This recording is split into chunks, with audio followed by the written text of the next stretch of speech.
Bienvenue dans la matrescence. Dans ce podcast, on part à l'aventure. L'aventure la plus merveilleuse et difficile de la vie, la parentalité. Laissez-vous embarquer au travers des épisodes qui explorent toutes les facettes, des plus complexes aux plus fun, du monde des parents. Apprenez, riez, pleurez, découvrez et débattez en écoutant la matrescence.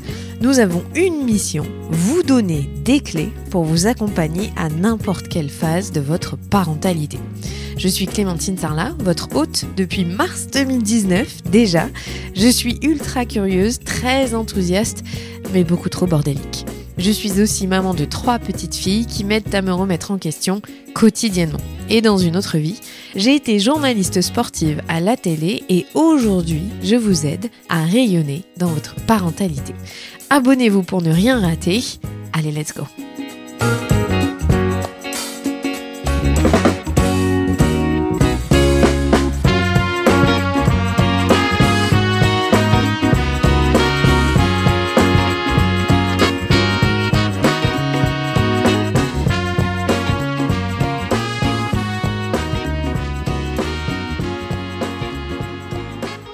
Je suis devenue mère en 2017 et si j'ai vécu un choc identitaire qui s'appelle la matrescence, je n'avais jamais anticipé que mon rapport au temps allait changer du tout au tout.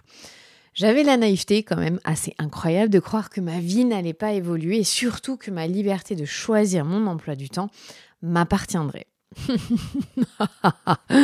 Je sais, vous rigolez vous aussi. Je réalise à quel point je n'avais pas du tout réfléchi aux conséquences d'avoir un enfant. Oui, j'étais naïve à 29 ans. Sûrement, comme vous, j'ai dû apprendre à envisager mon rapport au temps de manière très différente. Après l'arrivée de ma 3e fille en 2022, j'ai vraiment plongé la tête la première dans ma relation au temps. Parce que je me suis pris un mur. Oui, 3 enfants aussi rapprochés, pour moi, c'était un très, voire trop, gros défi. J'étais arrivée un peu à bout de ce que je pouvais donner. Et pourtant, j'avais pris 6 mois de congé maternité pour ma dernière fille, ce qui est normal quand on a 3 enfants. Mais en fait, à la reprise, j'étais complètement désorganisée. Et puis, je me suis très rapidement retrouvée mère célibataire de 3 enfants à quasi temps complet. Et c'était devenu invivable parce que je n'avais rien mis en place aussi en amont pour me sécuriser. J'étais paniquée et dépassée. Bon, vous me direz, c'est normal avec 3 enfants en bas âge, mais quand même. J'avais plus de repères. Et personne n'est câblé pour tout faire tout seul. Et ça, je l'ai très vite compris. J'avais pas vraiment d'aide autour de moi, même si mes amies étaient très présentes. Ma sœur, elle vivait loin et ma mère, elle pouvait pas être trop là. Donc, qu'on se le dise, nous ne sommes pas faits pour élever seuls nos enfants sans village autour de nous. Donc ça, c'est sûr. Même si je pense que tout le monde le savait. Et donc, cet électrochoc, cette sensation de jamais m'en sortir, m'a obligée à faire des choix forts pour ma santé, tout simplement, pas que mentale, même physique. Je me suis mise en arrêt maladie pendant plusieurs semaines pour reprendre pied après mon diagnostic de dépression sévère et après ma séparation.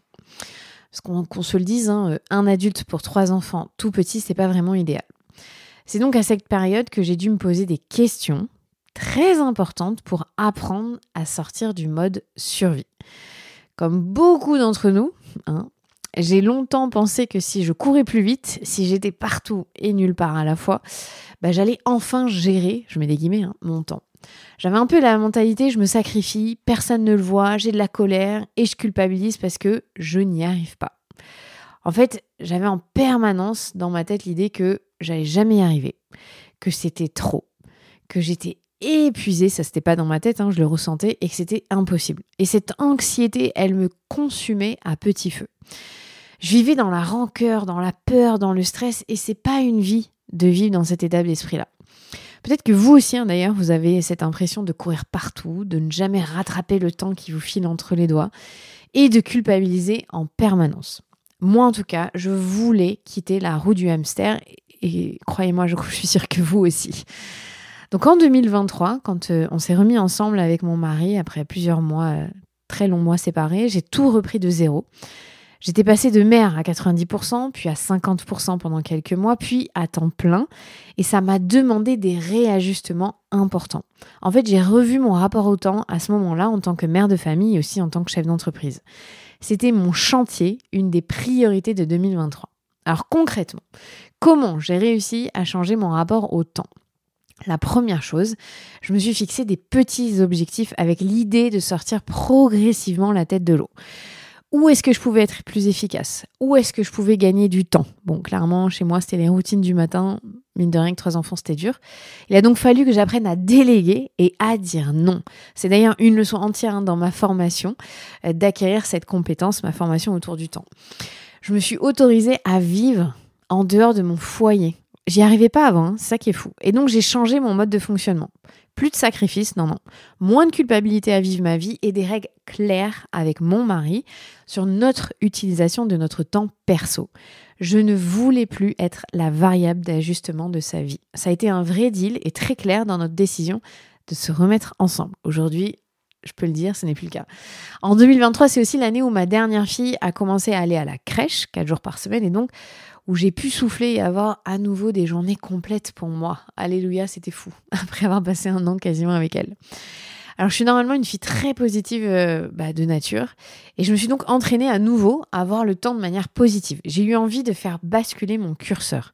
J'ai arrêté déjà de m'excuser plutôt, tout le temps, et je me suis dit, j'arrête de dire j'ai pas eu le temps de, mais je vais assumer de dire je n'ai pas pris le temps de. Parce qu'en fait, j'ai pas pris le temps parce que c'était pas ma priorité du moment. J'ai 3 enfants, une entreprise, je ne peux pas être partout et c'est OK. Donc ça, c'est la première chose que j'ai faite. La deuxième chose que j'ai faite, ça a été de cerner ce qui était important ou non dans ma vie à l'instant T. Ce qui m'a amené à mieux développer ma connaissance de moi. Je suis vraiment rentrée dans une phase de ma matrescence, donc de ma crise identitaire, où je voulais me retrouver et où donc j'avais soif de connaissances sur ce sujet. J'ai commencé à acheter des formations sur le business, mais aussi sur la gestion du temps, sur la prise de parole, sur la productivité. Tout ça, c'est pour le côté entrepreneurial. J'ai écouté des dizaines de podcasts. J'ai lu des livres éclairants, mais vraiment qui étaient passionnants. Et tout ça, ça m'a donné envie de pouvoir transmettre à vous, les parents, tous ces savoirs parce qu'il y a des solutions en fait à nos problèmes. Et à partir de ce moment-là, j'ai aussi arrêté de voir le temps comme mon ennemi. Je sais qu'on se moque du mot mindset sur les réseaux sociaux, qui veut dire état d'esprit, et je comprends en partie l'agacement autour de ce mot et l'humour qu'on peut en tirer. Mais en réalité, notre état d'esprit il joue un grand rôle dans notre façon de voir le monde, dans la manière dont on appréhende les événements du quotidien. Vous voyez ces petites lunettes qu'on met, est-ce qu'on est positif ou on est négatif ? Et donc, j'ai commencé à retrouver de la clarté. Et ça, c'est une notion primordiale. Je sais ce que je veux, je sais ce dont j'ai besoin dans ma vie et donc je sais me prioriser. Je voulais que la joie, elle entre à nouveau dans ma vie. J'ai lâché sur le bordel de ma maison, ça me stressait. Pourtant, mais quelle importance avec des tout petits de passer son temps à ranger sur le moment présent au lieu de profiter de ce moment présent avec eux. Je pouvais le faire plus tard. Ensuite, on a mis en place des routines plus ancrées et mieux intégrées à notre vie familiale avec mon mari. J'ai repris le travail en faisant des semaines de 4 jours par choix parce que je voulais être là pour ma famille et pour moi-même, je ne voulais pas me cramer. Est-ce que c'est un privilège ou une façon de voir la vie ? Je pense que c'est les deux sûrement puisque je peux choisir comment je m'organise dans mon entreprise. Et puis mon mari et moi, on a plus fonctionné comme une équipe et plus comme des étrangers chacun de notre côté. J'ai arrêté de prendre le lead sur toutes les décisions, je lui ai laissé de la place et j'ai commencé aussi à planifier 3 semaines en avance nos semaines pour avoir de la visibilité. La troisième chose que j'ai faite, j'ai abandonné l'idée de l'équilibre et j'ai choisi l'harmonie. Dans ma formation, Le temps, votre meilleur pote, j'explique pourquoi l'équilibre est un piège qui est en décalage profond avec votre réalité de parent. Quand l'harmonie s'invite dans votre vie, vous arrêtez de vouloir être parfait, parfaite. Vous n'êtes plus dans les emplois du temps au chausse-pied. Vous vivez dans un monde qui met en avant la puissance de vos choix et qui valorise votre clarté. Aujourd'hui, je suis convaincue qu'on peut arrêter de subir le temps, qu'on peut reprendre ce pouvoir qu'on a parfois abandonné. Transformer son rapport au temps, ça demande du temps. Et oui, il n'y a pas de magie, il n'y a pas de baguette magique, mais c'est possible. Et je le sais parce que je l'ai fait. Et c'est exactement ce chemin que je partage dans ma formation « Le temps, votre meilleur pote ». Il y a 5 modules pour vous aider à retrouver de la clarté, poser des choix, à alléger votre surcharge mentale et réinventer la joie dans votre quotidien. Alors si mon histoire résonne avec vous, si vous sentez que vous êtes prêt et prête à chambouler votre rapport au temps, le lien est dans la description et je vous attends avec grand plaisir. La chose que j'ai envie de dire pour terminer, c'est que oui, c'est possible vraiment de transformer son rapport au temps. C'est pas facile. Clairement, on vit dans un monde où la technologie a envahi notre espace de travail, notre espace personnel. Ça nous a rendu la vie plus facile, mais ça nous a aussi amené à être constamment interrompus, à être constamment sollicités.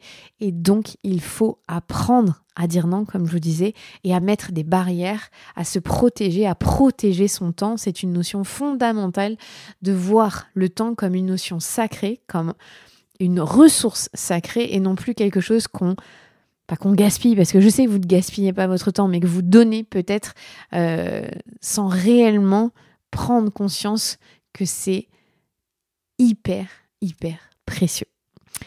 J'ai hâte de vous retrouver pour la formation et j'ai hâte que vous me racontiez si vous avez réussi à transformer votre rapport au temps, et j'en suis sûre et certaine. La rentrée, ça essore, c'est dur les premières semaines, mais je vous assure qu'il y a une solution. Vous pouvez avoir une autre vision de la vie autour du temps. Allez, prenez soin de vous, encore une fois, je le dis avec une intime conviction. On se retrouve très vite. À vendredi.